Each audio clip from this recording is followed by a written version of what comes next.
This is my final installment in this particular series. Hot, Fast, and Young.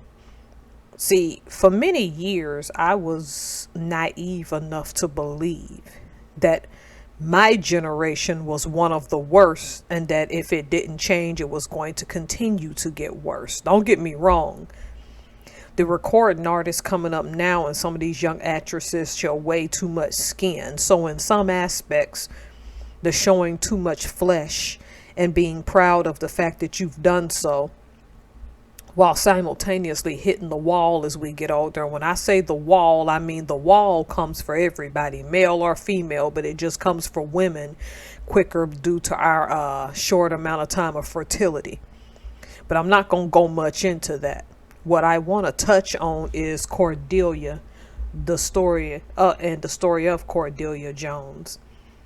Based on the way in which Wallace Thurman wrote that story, it's irrelevant to me whether she was real or fake. It's the story itself. It's the talking of Harlem that's got me to thinking.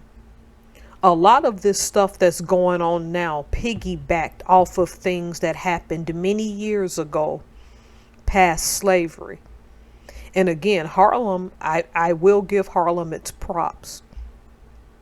Harlem was a movement full of art, full of music, and full of literary progress.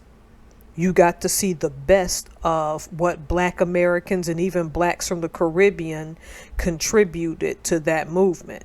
I would have to look into it to see if there were any Africans who also came over and contribute, because as of now, I couldn't find any evidence of that, though I suspect that some Africans may have come to America and may have added to it. But by and large, you have a large amount of Black Americans and Black people of Caribbean heritage like Claude McKay who added to that dynamic movement. The point of this movement of this series, was never to say that Harlem has no cultural significance in the United States whatsoever. But what I do want to address is the more seedy part of that, and how Wallace Thurman was not ashamed to get into the more seedy parts of that part of Harlem. Again, I stick by my word that based on how that story was written, two things. Number one, that Cordelia was one of many, and of course she would be, because cities were a lot bigger. And therefore, you had to find ways to survive when jobs weren't given to Black Americans. But based on number two, based on the reading of this story, Cordelia seems to be someone who was young, 16 years old, wanted to make a quick buck, and was bored. And when the story says her parents were either too tired or couldn't be bothered to care about her, I think more so they were too tired to keep up with her activities. Simply because in the situation they were in, both having to work, they were probably so desperate that even though the story make it seem like they could have turned a blind eye, they needed that eldest daughter who was 16 to help keep the house by day. Which lends itself to the fact that Cordelia's siblings were much younger, and she says she was getting them off to school, which means the parents saw the potential. And because they knew she was recalcitrant, as the story says, it made a lot more sense and to their benefit to just let her help with her younger siblings who had a far better chance than she had. Because by all accounts, Cordelia was going down a bad road. People have to remember there was no World Wide Web at this time. Your best recourse for success in this life, even if you had to move around as a Black American, was to get some sort of education, and she was quickly slipping out of control.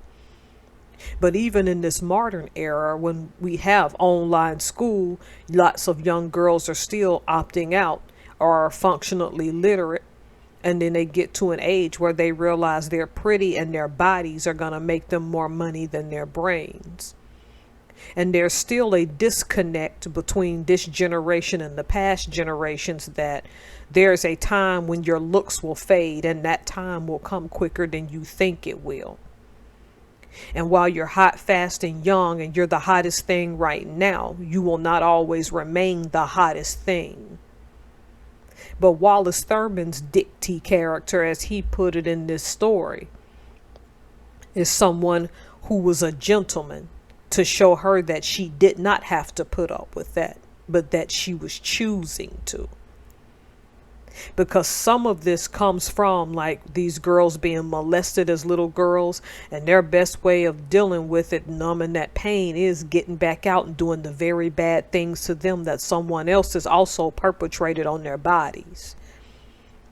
But it's also important to note that for the ones who do it for choice, that's because somebody propped them up and probably told them they were pretty all their life, and they didn't want to delay their gratification and decided to sell their bodies.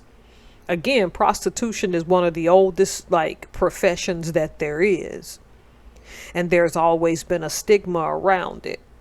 But we have to accept that the young girls who are doing these things today, there are some patterns, some hints in our past, post-slavery, even pre up to now, or I would say pre up and well into slavery, that suggests that some of this could have been going on, because these things don't exist in a vacuum.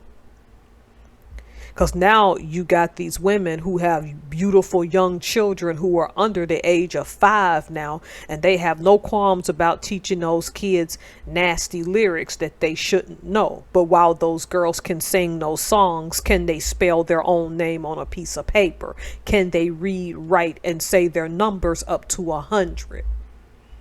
Because I can tell you, I could read by the time I was 5 years old. And I grew up in the ghetto, and I look back on that now, and though I'm estranged from my mom, which, trust me, I'm in the preparations of forgiving her, I now understand that gift that she gave me. Because I can flash back to being a kid and remembering that she relentlessly made me sit at the table sometimes for up to 2 hours and learn how to write my name in print and cursive. Then you learned uppercase and lowercase letters, and you learned to say your numbers up to 100. Then when you get tired of 100, you went up to 200. Then you went up to 1,000, and so forth and so on. See, the new hot, fasting young girls, the same as your Cordelias, can only count so long as they see money, but they can't count in all actuality. And I think we've done these girls a disservice, and they've done themselves, the ones who were not molested and do it by choice, have done themselves a disservice. Don't get me wrong, I'm not a fan of your Suki Hana. I'm not a fan of your Sexy Red and any of these girls and women, because they made the choice, or your Ice Spice, because she gets on my nerves more than any of them. Because they choose to degrade themselves and take people in their own culture down with them. But Cordelia is proof that even in the Harlem Renaissance, something that Wallace Thurman was calling out, which no one wanted him to call out, is that our culture was allowing this thing. And again, prostitution could have just as easily happened in Spanish Harlem and in Italian Harlem. But I'm only interested in Black Harlem at this point for the sake of this. It could have existed all over New York, and it did exist. This sort of thing where you allow yourself to be self-exploited. Well, all right, you all go read Cordelia the Crude. I'll let you decide if Cordelia is just a victim of circumstances, if it was a choice, or if she is as nuanced as Wallace Thurman has written her. Thank you guys so much for this series. Keep an eye out for Wallace Thurman, because I'm a huge fan, and we're going to continue to get into the nuance of the Harlem Renaissance in his writings.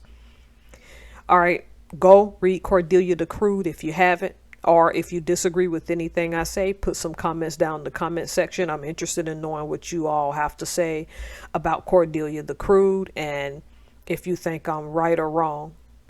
I want to thank you guys so much for your support so far, And it's been a bumpy ride so far trying to learn this YouTube stuff. Thank you for your patience. Have a great day.